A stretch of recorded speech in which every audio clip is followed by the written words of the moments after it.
be to the earth and wind, glory be to the sun and rain, glory be to animals and children and women and men everywhere. Glory be to our holy flame, which calls us together as one. Betty Dottie. Hi everyone. Today I'm going to tell a story. This is adapted from a Buddhist tale called The Wise Teacher's Test. Once upon a time, on the outskirts of a big city in Japan, there stood an old temple. From a young age, boys who wanted to study Buddhism would come to live in the temple and to learn from the master teacher, a Buddhist monk. One day, the Buddhist monk who ran this small temple decided to teach his young students a lesson. He gathered them around and spoke. "My students, as you can see, I am growing old and slow. I can no longer provide for the needs of the temple as I once did. I know I have not yet taught you to work for money, and so I can only think of one thing that can keep our school from closing." The students drew close with eyes wide. "Our nearby city is full of wealthy people with more money in their purses than they could ever need.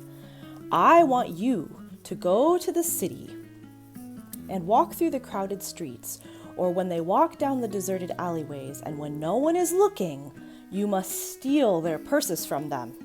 That way, we will have enough money to keep our school alive." "But master," the boys cried in disbelief, "you have taught us that it is wrong to take anything that does not belong to us." "Yes, indeed I have," the monk replied. "It would be wrong to steal if it were not absolutely necessary.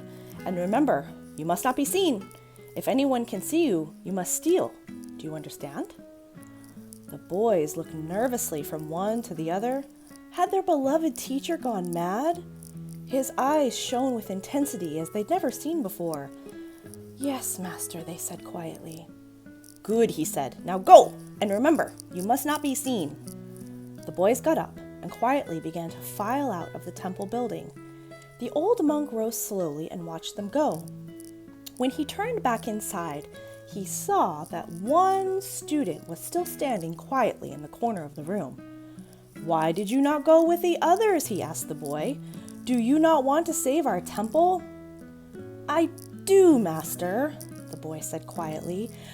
"But you said that we had to steal without being seen. I know that there is no place on earth that I would not be seen, for I would always see myself."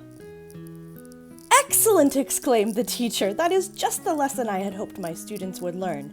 But you were the only one to see it. Now run! Tell your friends to return to the temple before they get us into trouble."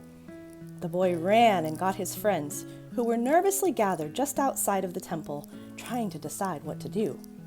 When they returned, the old master told them the words the boy had spoken, and they all understood the lesson. That no matter what we do, we always have a part of ourselves that is quietly watching and that knows right from wrong, and that can guide us if we listen.